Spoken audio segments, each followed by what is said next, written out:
तो अब जब भी इंटरवल में डिफरेंशियबिलिटी चेक करना आ जाए और आपके सामने कोई भी रैंडम फंक्शन गिवन हो तो आपको सारे पॉइंट पे चेक करने की जरूरत नहीं है और ना ही अपन चेक कर सकते। ग्राफ पता है तो अलग बात है, अगर ग्राफ पता है तो अपन डायरेक्टली बता देंगे, ग्राफ से अपने को चेक करना आ गया। बट ग्राफ आपको नहीं पता होगा फंक्शन, अगर सिंपल कोई फंक्शन आ गया तो आप ग्राफ बना सकते हो, अगर उसने टेढ़ा मेढ़ा कोई फंक्शन पूछ लिया तो उसमें तो ग्राफ नहीं बना पाओगे ना। तब तो आपको इसी अप्रोच से जाना पड़ेगा जो मैं अभी आपको सिखा रहा हूं। Doubtful point where we have to check differentiability in an interval, where we have to check differentiability, जहां पर अपने को किसी इंटरवल में डिफरेंशियबिलिटी चेक करनी पड़ती है।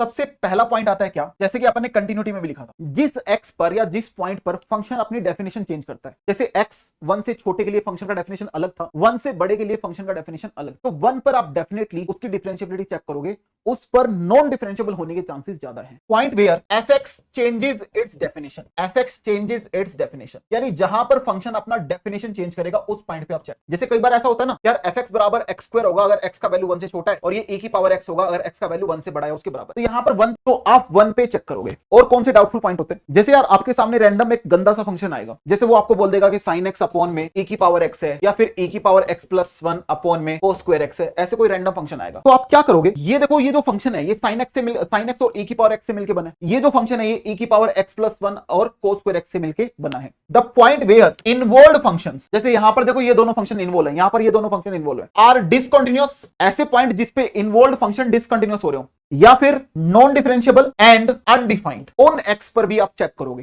समझ में आ गई। मान लिया कोई फंक्शन fx अपॉन gx है, दो फंक्शन से मिलकर बना, तो ये फंक्शन जहां जहां डिसकंटिन्यूअस हो रहा होगा ना जिस भी x, उस पे मैं इस पूरे को चेक करूंगा ये डिफरेंशियबल होगा कि नहीं होगा। जहां पर ये डिसकंटिन्यूअस या नॉन डिफरेंशियबल हो रहा होगा वहां पर मैं चेक करूंगा। मैंने मान लिया x इक्वल टू 0 पे लेट ये नॉट डिफाइन है, तो x इक्वल टू 0 पे भी आपको चेक करना पड़ेगा। यानी उसने बोला सेकंड पॉइंट में उन सारे x पे आप चेक करोगे जहां इन्वॉल्व्ड फंक्शन डिसकंटिन्यूअस हो रहा हो, नॉन डिफरेंशियबल हो रहा हो, या फिर अनडिफाइन हो रहा हो। समझ गए मेरी बात। तो ये दो पॉइंट है जो आपको ध्यान रखने हैं जब भी इंटरवल पे आप डिफरेंशियबिलिटी चेक कर रहे हो।